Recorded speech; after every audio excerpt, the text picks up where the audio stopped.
This week we're going to talk about stability. This is an important consideration in the design of your airplane. These first two times we'll talk about longitudinal stability, so the aircraft is flying towards you.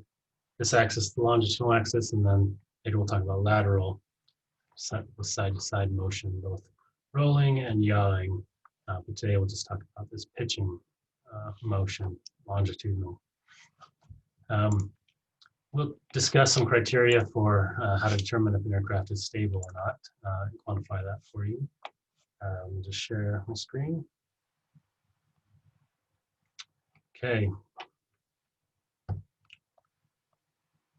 So first, just to recap, we've seen all of these forces and moments before, just by way of review. Right, in this longitudinal axis, we're going to have vertical forces, lift and weight, so there's some net vertical force and then some net side force, thrust and drag, not side, some forward force. Laterally, we're going to have another force in and out of the page here, a side force, but that doesn't play a role here yet in longitudinal. And then we have a moment, a pitching moment, and by convention, a positive pitching moment is going to cause the nose of the aircraft to move up. Okay, so that's a pitching moment. In the lateral one, we'll have two other moments, as we'll see. So 3 forces and 3 moments. But for longitudinal, we just have the 2 forces, vertical and forward, and then 1 moment. We've seen how to non-dimensionalize these before. Pitching moment, we may not have seen in for a full aircraft, just maybe we did the 2D version. So it's going to be the pitching moment divided by the dynamic pressure in an area, just like lift and drag coefficient. We also need to add in a reference length. There's a reference area, and we have some reference chord. The normal reference that's used is the mean aerodynamic chord. I don't think we talked about this, so I'm going to mention it briefly. It's used in some various aerodynamic sort of theories. Mostly it's used here for stability and dynamics as a reference. What it is it's a chord-weighted average chord. That makes sense. So if I integrated my chord along the whole wing, this would be from one side of the span to the other. That would be the area. Okay, so that'll give me the area. So if I divided this by the area, that should just be 1. What we're going to do is we're going to square this. Okay, so it's a chord weighted, and this is a definition for the mean aerodynamic chord. And there's formulas for it. I'm not going to write down. Like for a trapezoidal ring, a trapezoidal wing, all you've got is a linearly tapered wing. There's a simple formula for it. But this is what's commonly used as the mean aerodynamic chord. It's used also to help roughly locate the aerodynamic center, and we'll talk about that in a minute. But for now, just this is a definition that's commonly used for reference chord. As you've been using X-Flyer, you've probably noticed that MAC is the mean aerodynamic chord. We have control surfaces to be able to control our motion laterally, and that's going to be primarily these elevators. Okay, so elevators, assuming a conventional configuration on the back of a horizontal tail, although that doesn't have to be the case, we're going to have some control surfaces to control our pitch motion. And so here, by increasing or decreasing the lift on that tail, we can pitch our aircraft up and down. Later, we'll talk about these other degrees of freedom for lateral motion. Okay, so let's take a moment to review stability. These are things you've discussed in other classes before, but let's just try to label these real quick. Okay, so I want you to look at these two and tell me which ones correspond to being statically stable, statically unstable, dynamically unstable. See if you can describe what each of these scenarios means, and just take a minute and label them. Okay, so this first upper left case is a case that we would say is statically unstable. Okay, meaning the motion or deflection or whatever it is increasing in time. Okay, we also call this a divergence. Whereas this would be statically stable. So for example, if I deflected something and it dampened back out and returned, that would be statically stable. Okay, so those are two opposites. What about the ones on the right? Let's think about this. So if something, these obviously involve dynamics. So if something is statically stable, does that mean that it is also dynamically stable? First, we might think yes, but it's actually not, right? So this first case is statically stable. So what's happening is that it is returning. If it wasn't statically stable, it would just diverge. We deflected it up and it's just gonna keep going. But it's trying to return. So it's actually statically stable, but it's dynamically unstable. So it's trying to return back to an equilibrium, but it's overshooting every time. And that oscillation is getting bigger and bigger. Okay, so we would call this dynamically unstable. Even though it is statically stable, you can also call this a divergent oscillation. Okay, and then lastly, this last one is dynamically stable. It's also statically stable. So it's both statically stable and dynamically stable. It is returning to equilibrium, does overshoot, but dynamically, meaning over time, it will converge back to a steady state. So this is a damped oscillation. So again, the important point here is that you can be statically stable, but still be dynamically unstable. And today, actually this whole week, we're only going to talk about static stability. Next week, we'll talk about dynamic cases.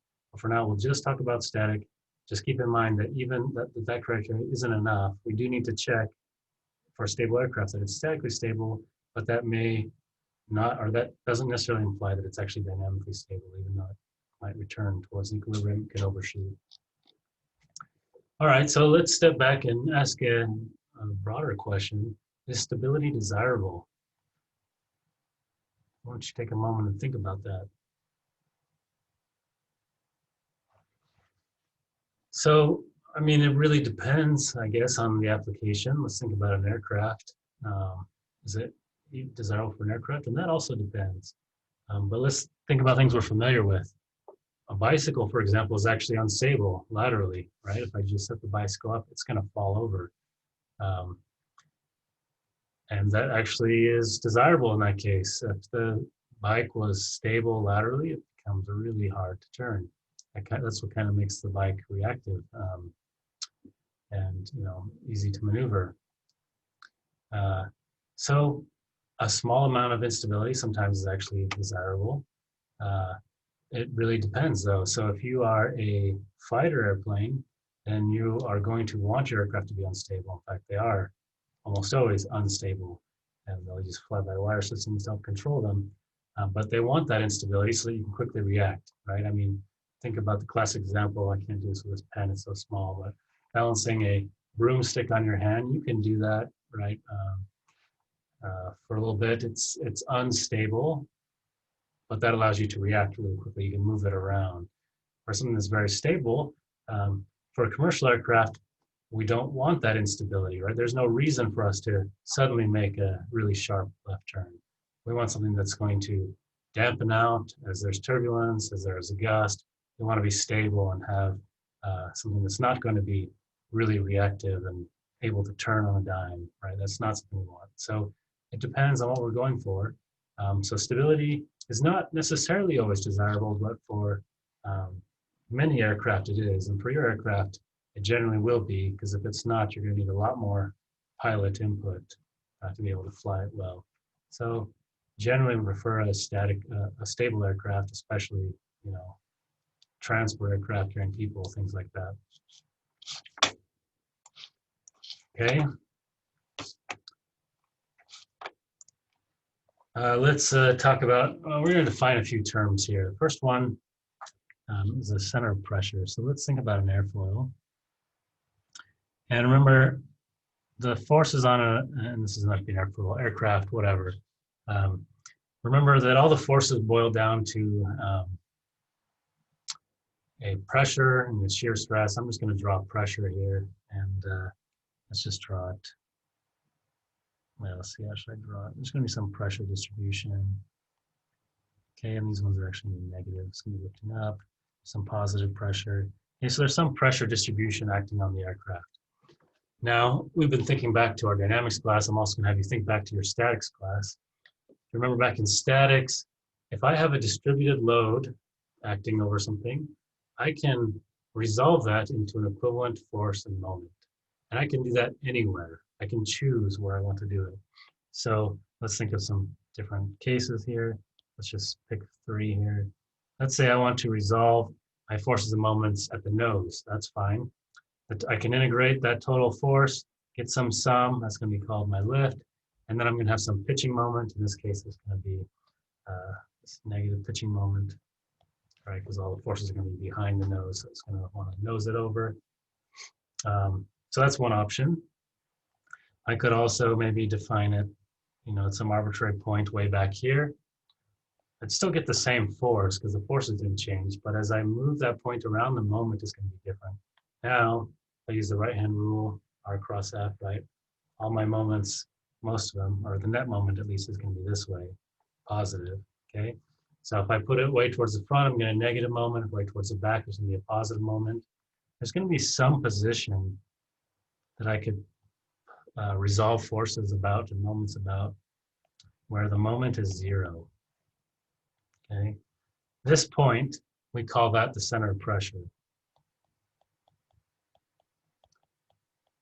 Sometimes we think of it as the effective location where the forces are acting. And again, so again, you might remember this from statics. Again, just to recap, with a distributed load, we can resolve it into forces and moments, and we can do that at any point we choose. The point we choose is going to change the moment, but there's some point we choose where the moment is 0. And that point is the center of pressure.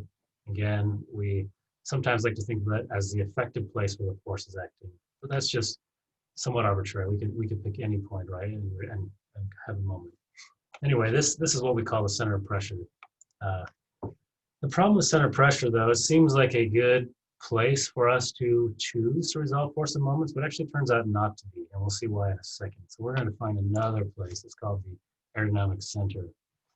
Okay, so to see why this is not a good choice, I'm going to pick 3 scenarios. So here, I just have the pressure distribution at some condition. But let's say now my angle of attack changes. So I'm at a higher angle of attack, I'm at a lower angle of attack.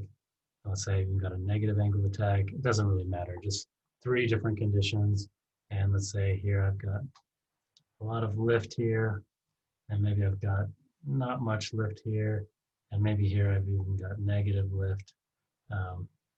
So positive, some positive net, and maybe this one is even negative. Okay, that doesn't really matter. There's just some pressure distribution, and they're different at the different cases. Okay, so if I was to look then at the center of pressure,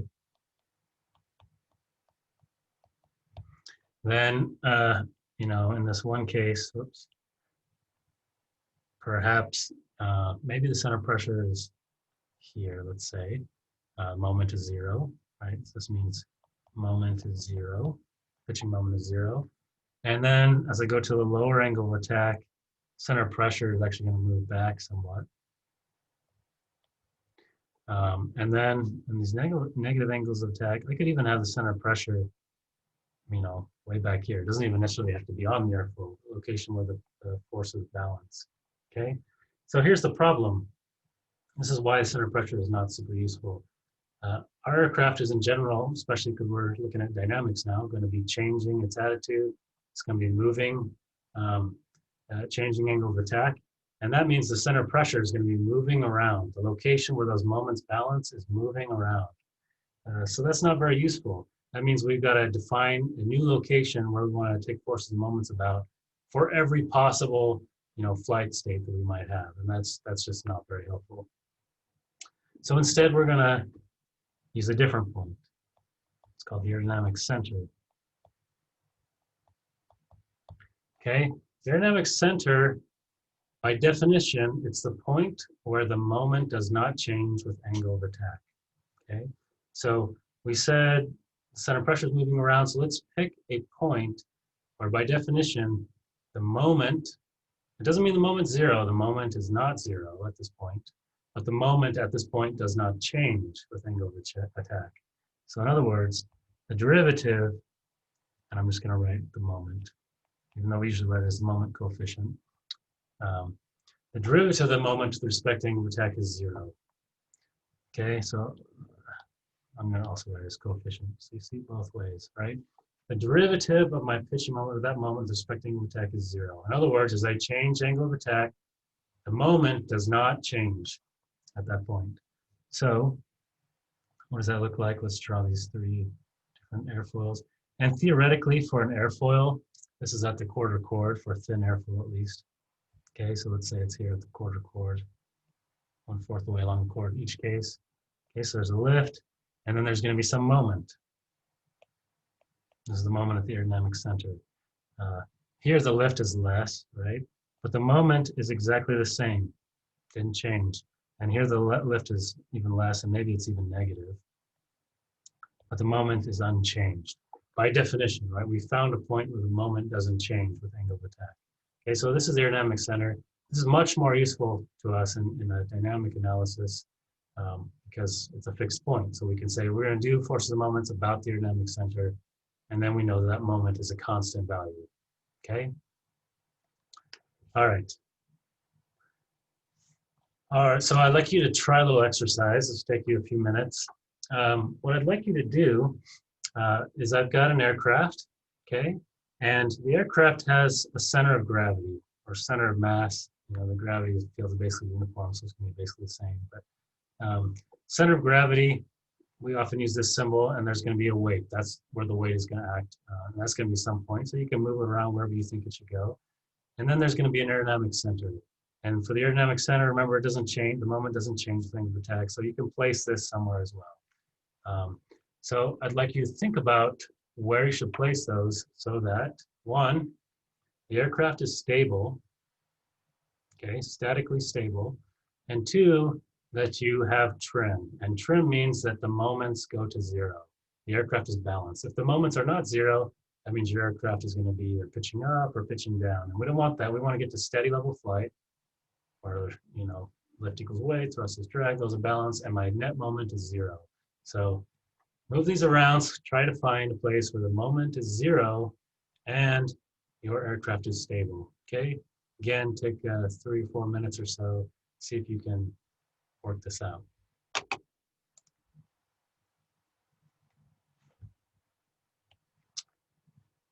Okay, if you're, again, if you haven't, please pause and do that, but if you're finished, let's talk about what some of these things mean, or let's try to reason about this.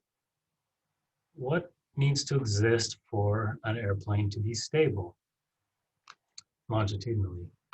Well, remember, stability means I'm just going to return to where I was, right? So if I have a positive pitching moment, that means my aircraft is going to want to nose up.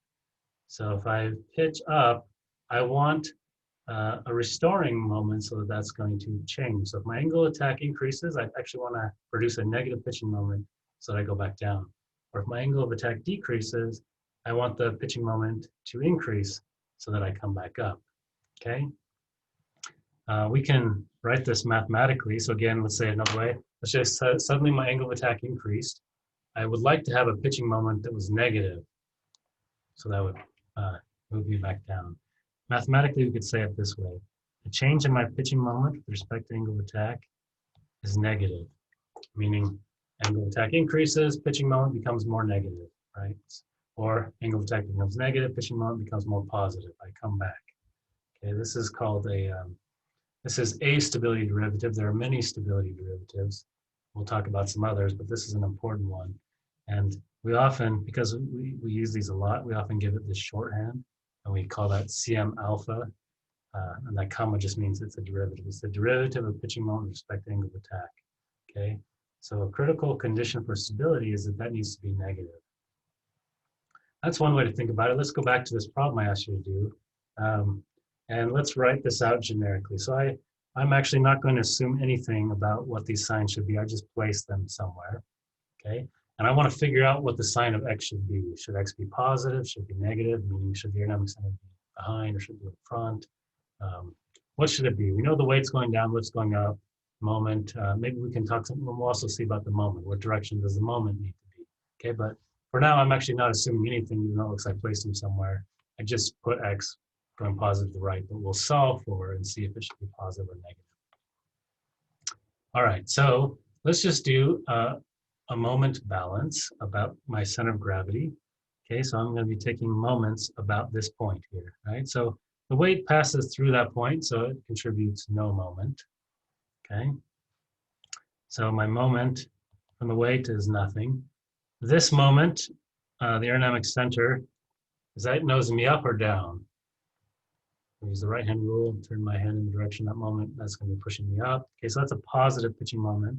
So that's going to turn my nose up. So that's a positive pitching moment. And what about the lift? So I'm going to do the R cross F, right? Put my right hand in the direction of X, turn up in the direction of L. You can see is that a positive or negative moment? So it's a negative moment, right? Because that's going to nose my aircraft down. The way I've drawn it, right? The lift is up, X is back. So my aircraft is going to nose down with the sign convention. So I have minus X times L. That is my total moment, okay?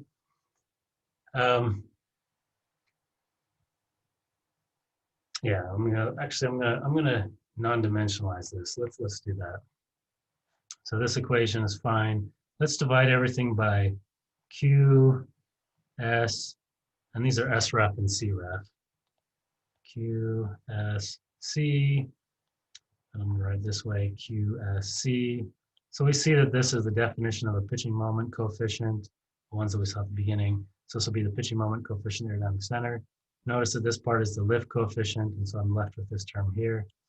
So we could write it this way, Cm equals CmAc minus X over C times CL. This is not a new equation, same equation. If you like the other one better, that's fine. We just often like to work in non-dimensional terms here. Okay, so I asked you for two things, right? Stability and trim, okay? Stability, and you can work this out, you know, without having to do the math. I'm gonna do the math first and then we'll look at it physically and think about this. Remember, we just said, by thinking about what needs to happen, that DCM d alpha must be negative. So as my angle of attack increases, my moment must become more negative, to kind of pitch me back down. Okay, so I've got a formula for that up here, right? So let's take that derivative. That means DCM AC d alpha, and then X over C is a constant, minus DCL d alpha must be negative, okay? Okay, so that was just, we took a derivative, and for stability, we said this must be negative. This first term, what is that equal to? What's the derivative of my pitching moment in the aerodynamic center with respect to angle of attack? What is that derivative equal? Remember the definition of the aerodynamic center? The definition of the aerodynamic center is a point where the derivative of the moment with respect to angle of attack is 0, right? That's by definition that moment of the aerodynamic center does not change. So by definition, this is 0. Okay, what about this term, DCL d alpha? What is my lift curve slope look like? What's the change in lift coefficient with angle of attack? Well, let's go back and think, what does this look like? Angle of attack, CL, right? It's going to be some sort of curve and it's going to stall. As long as we're outside of stall, right? This is positive. Okay, and of course, if we're in steady flight, we're going to be out of stall. Okay, so this is positive. So for this term to be overall less than or equal to 0, the takeaway here is that X over C must be negative, okay? In other words, we must have the center of gravity in front of the aerodynamic center, right? Because if X is positive, that means this is behind it, or in other words, the center of gravity is in front of this. So again, I'll repeat this because it's important. For stability, for longitudinal stability, your center of mass must be in front of your aerodynamic center. All right. This is really important, and this is a common challenge we see as people are designing their airplanes. If their center of mass is behind, your airplane is going to be unstable. And we can see this. Let's look at what's happening here. Without having to do any math, you can just kind of reason through this by moving this or just by thinking about what's happening. if we draw it this way, okay? So if we draw this, imagine what happens as I increase my angle of attack. So I draw it this way, increase my angle of attack. Okay, my weight stays the same, pitching moment stays the same by definition, right? The pitching moment stays the same. What happens to my angle of attack, or sorry, my lift? Angle of attack increased, so lift is going to increase. So what's that going to do to my airplane? Well, lift is behind my center of mass, so that's going to create a moment and nose me back down. So angle of attack increases, lift increases, that pushes me back down, so I'm stable. Okay, so this is how we figure this out without having to do the math, but the math, of course, checks out. Let's think about the opposite. Okay, let's take that aerodynamic center, put it in front. Take that aerodynamic center, put it in front of your CG, right, in front of the center of gravity. Okay, now, again, as I increase angle of attack, weight doesn't change, moment doesn't change, but the lift changes, and it's in front now.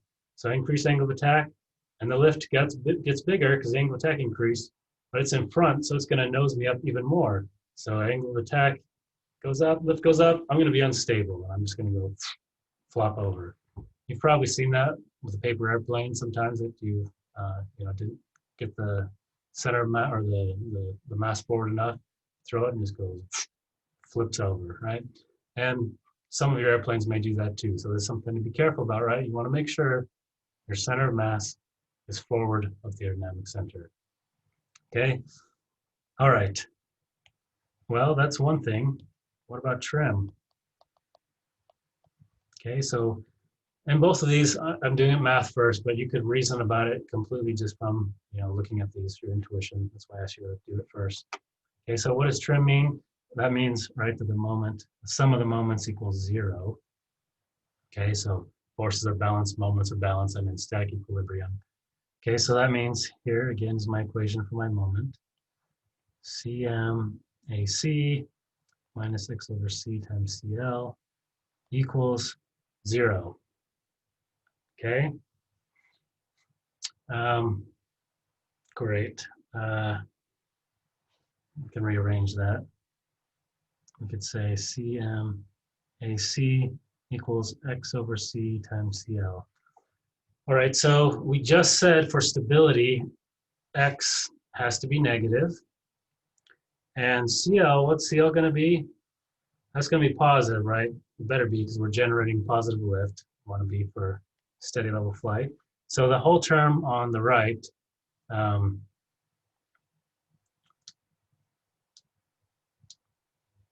wait, that's embarrassing. I wrote that all wrong. That's why it wasn't making sense in my head. I said everything right, but then I wrote this as negative, but it needs to be positive. I said everything right, except for that. So going back to stability, this is negative, or sorry, this is positive, right? And so for this term to be negative, since there's already a negative sign here, this better be positive, which is how I drew it, right? So this is positive. Everything I said before is correct. Your center of mass needs to be in front of your aerodynamic center, which means x is positive. Okay, sorry for the confusion there. Some of you probably caught that. Okay, good. So let's go back here.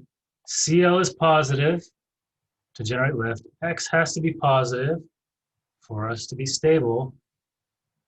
The problem is, for any cambered airflow, generally, any decent airflow, the pitch, and then by extension, at least for an unswept wing, my pitching moment is going to be negative. Okay, this is actually, in almost every case, actually, for a wing, your pitching moment is going to be negative. So what does that mean?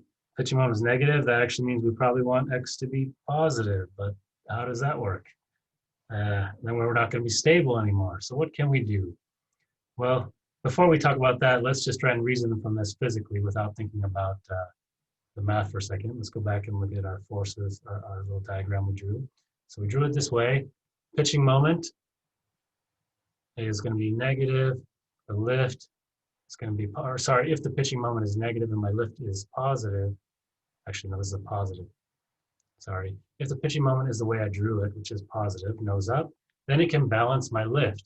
The problem is, most wings, almost every wing is going to want to generate a negative pitching moment. At least every airflow will, for sure, want to generate every. I'm talking about some exceptions. Most airflows are going to generate a negative pitching moment. So if I have a negative pitching moment and my lift is also generating a negative moment, then I'm not going to be able to achieve trim. Okay, so I'm going to talk about how we're going to address that. But before we do that, I'm just going to give another terminology here. This term, x over c, this is a really important term, so we give it its own name. It's called the static margin. Okay, so it's x divided by c, and remember, we use the mean aerodynamic chord. Okay, and so this is, again, x is the distance from your center of gravity to the aerodynamic center. And it's actually the aerodynamic center of the full aircraft, not just the wing, even though we've just really been focusing on a wing for now. This is an important quantity. As we mentioned, to be stable, we need a positive static margin, meaning my center of gravity is in front of my aerodynamic center. Or in other words, my aerodynamic center is behind my center of gravity. So we need a positive static margin. What's a typical static margin? Well, a fighter is going to have a negative static margin. It's unstable. Most commercial transports will be probably maybe around 5% or so static margin. A general aviation airplane, you know, it's going to want a bigger margin, and your airplanes that you build and home builds, they're going to be more like 10%. So you probably shoot more for like a 10% static margin, a typical number. Again, this is why we like these non-dimensional numbers, because if we just said x could be anything, but as a non-dimensional number, that's a pretty universal factor. Okay, so is bigger better? Not necessarily, right? We don't want to become too stable. If it becomes too stable, like if we make our static margin 50% or something really big, then it becomes actually really hard to trim, as we'll see. To counter that moment, we're going to have to put a lot of other downward lift or something else, and we're going to have a big trim drag penalty. So we don't want too much stability. It's also going to make it harder for us to maneuver, but we do want some stability. We don't want it so that as we increase angle of attack, it's just unstable and it's going to want to just flip over. Okay, so about 10% is about the right number. All right, so for now, let's just focus on just having a wing. All we've got is a wing. What we said was we need x to be positive for stability. We're not going to give that up. But if x is positive and this is positive, my pitching moment is generally going to be negative. So how do I fix this? How do I make my pitching moment overall for my wing positive, even though the airflow is going to give me negative ones? Okay, so if all I've got is a wing, I have really three options. First option is what we call a reflex airflow. Okay, and so normally a cambered airflow is going to look like this. You know, it's going to have positive camber. A reflex airflow, I'm going to make it a little more dramatic than it needs to be. It's going to have the camber kind of reverse upward towards the back. Okay, so it's actually going to be lifting down towards the back. You sacrifice lift, and sometimes quite a bit of lift. It usually has the worst maximum lift coefficient too as a consequence, but that can help you generate that positive pitching moment that you need, because this one with its camber line, right, is going to have that negative pitching moment that's not going to allow us to trim if all we have is a wing. Okay, another option is to use a combination of sweep and washout, meaning we twist the tips down. So if I sweep my wings back, I move some of the lift back, and I wash out, or I twist my wings down, meaning I get less lift towards the back. I can get that positive pitching moment that I need, okay, and get a positive pitching moment about the aerodynamic center.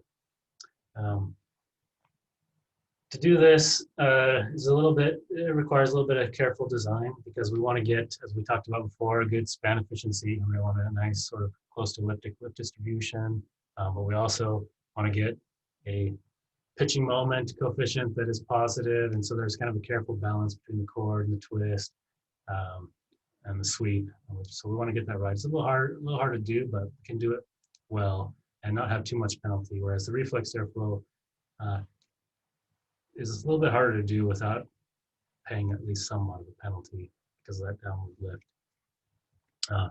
And these can be done in combination. They don't have to be in isolation. We can use an airflow. Generally, if we're going to do a flying wing, we might have an airflow with just not as much camber, maybe not all the way to reflex, but not too much camber, so that we don't have to sweep as much. Okay, and the third option is just call it be unstable, right? We're going to give up on stability and just say we're not going to be stable, and we're going to have active controls. So, these fighter jets, they don't just say we're just going to be unstable and leave it at that. There's complex controllers that are designed for these so that to the pilot, it still feels like a stable aircraft, and it's going to feel responsive, but there's a lot of work being done behind the scenes to make it, just like you can do this with, like we talked about with the broom, you can have, you can probably see these videos like where a robot can do this really well, right? And that you can actually then command it to move around in a way that looks stable, but it's making all these micro adjustments really, really fast to keep it stable. And so this is an option, at least for fighter airplanes. Okay, the more traditional option, which we'll talk about next time, is going to be to use a horizontal tail. Okay, and we'll talk about why. But these flying wings, if all we had is a wing, we can still do it. We can still get that positive pitching moment, but we need to either sweep the wing, use a reflex airflow, or some combination of the two, or wrap a controller around the aircraft. And that controller, I guess, could be a pilot if it's an RC plane and you can respond really quickly, but it's going to be much harder. Okay, so that'll wrap up for today. Next time, we're going to talk about horizontal tails and canards, and so some other more traditional, at least the horizontal tails, a more traditional option.